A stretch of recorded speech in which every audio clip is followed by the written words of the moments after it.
Welcome to this edition of SUX Sports, where we will be discussing the Big Ten Conference for the upcoming college football season. We have quarterback competitions, coaching changes, and teams just hoping to find themselves in Indianapolis for the Big Ten Championship in December. We'll also get analysis from Big Ten analyst Jordan Furbee, as well as conference predictions. But let's start in Columbus with one of the biggest stories in college football right now. Who will be that starting quarterback for the Buckeyes in September?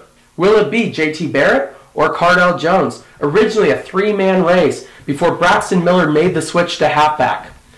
Urban Meyer, it's going to be tough for you. Barrett was a third-team All-American and passed for 2,834 yards and 34 touchdowns last season before he was knocked out of the game with an injury against Michigan in the regular season finale. Cardale Jones, what can you say? He won 3 of the biggest games last year. He beat Wisconsin in the Big Ten Championship, then defeated Alabama in the college football playoff semifinals, and then helped lead the Buckeyes to their first national championship since the 2002 season. Weighing in on the Buckeyes, the Big Ten division races, as well as how much success Iowa and Nebraska will have this season, is Jordan Furbee. Jordan is the weekend sports anchor and reporter at ABC 5 News in Des Moines. Let's send it out to Des Moines and take it away, Jordan. Well, when it comes to Big Ten football right now, Ohio State is on an entirely different planet. Urban Meyer has raised the stakes in this league, and the rest of the conference better catch up. Just look at who he's brought in early on. Joey Bosa, Ezekiel Elliott, Darren Lee. And the way he's recruiting, this trend is not going to stop anytime soon. About the only uncertainty Ohio State has this season is who starts at quarterback. Braxton Miller is taking over as the H-back wide receiver, the so-called Percy Harvin role, so it's pretty much a two-horse race between J.T. Barrett and Cardale Jones. Now, a few weeks ago, I had Jones as a starter simply because of the reps he was getting and his health, but now that Barrett is reportedly 100% recovered from his ankle injury, I think it's going to be Barrett as a starter on September 5th in Blacksburg, with Jones sharing the field, much like Chris Leak and Tim Tebow did back in Florida in 2006. Urban Meyer is an offensive innovator, and JT and Cardale are just too good to not play at the same time. He'll find a way to get both on the field with Miller joining them, and that is a scary thought for defensive coordinators in the Big Ten. OSU, my runaway pick to win the East and the conference.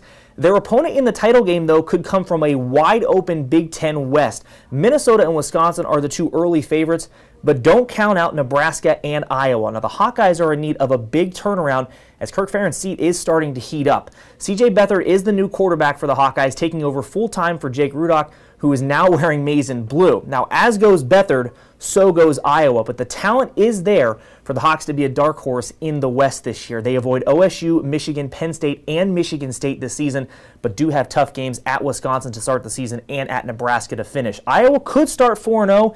I think a 9-3 season, maybe even 10-2, is not out of the question. Now, speaking of the Huskers, welcome to the show, Mike Riley, a polar opposite of Bo Pelini.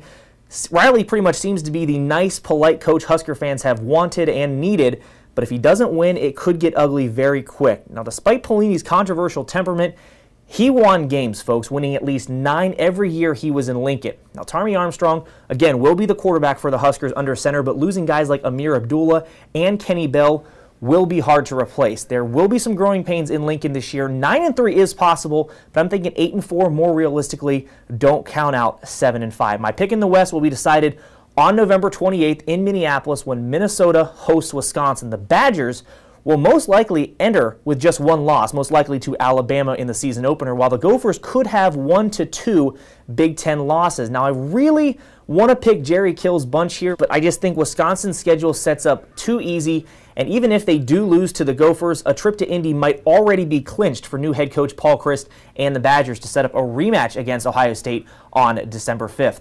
With your Big Ten preview for SUX Sports, I'm Jordan Furbee. And we thank you, Jordan. For my Big Ten standings, starting with the East Division, I have Ohio State undefeated. They will return to the college football playoff. I have Michigan State in second. The Spartans and the Buckeyes will square off at the Horseshoe on November 21st. That will likely be a de facto game for the East Division title. Next, Michigan at 8-4 under Jim Harbaugh in his first season in Ann Arbor. Penn State 8-4. Maryland and Indiana find ways to get bowl eligible. Rutgers, unfortunately, not going bowling this year. Then we will move to the West Division. Wide open, as Jordan said, but Wisconsin, I have them making it to the Big Ten Championship. Fortunately, they will lose to Ohio State for a second straight year. Next, a solid first year under Mike Riley at 9-3. Iowa, they should win 8 games with their schedule. There's no reason the Hawks don't have a solid year. Northwestern gets back to a bowl game. Minnesota at 6-6 this year. They have 2 tough non-conference games against TCU and Colorado State. The Illini back being in a bowl game. Purdue, unfortunately, another tough year for the Boilermakers. It's been hard for them to get W's recently. We look forward to bringing you coverage from the Big Ten this upcoming college football season.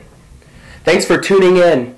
I'm Josh Sachnoff with SUX Sports, Sioux City.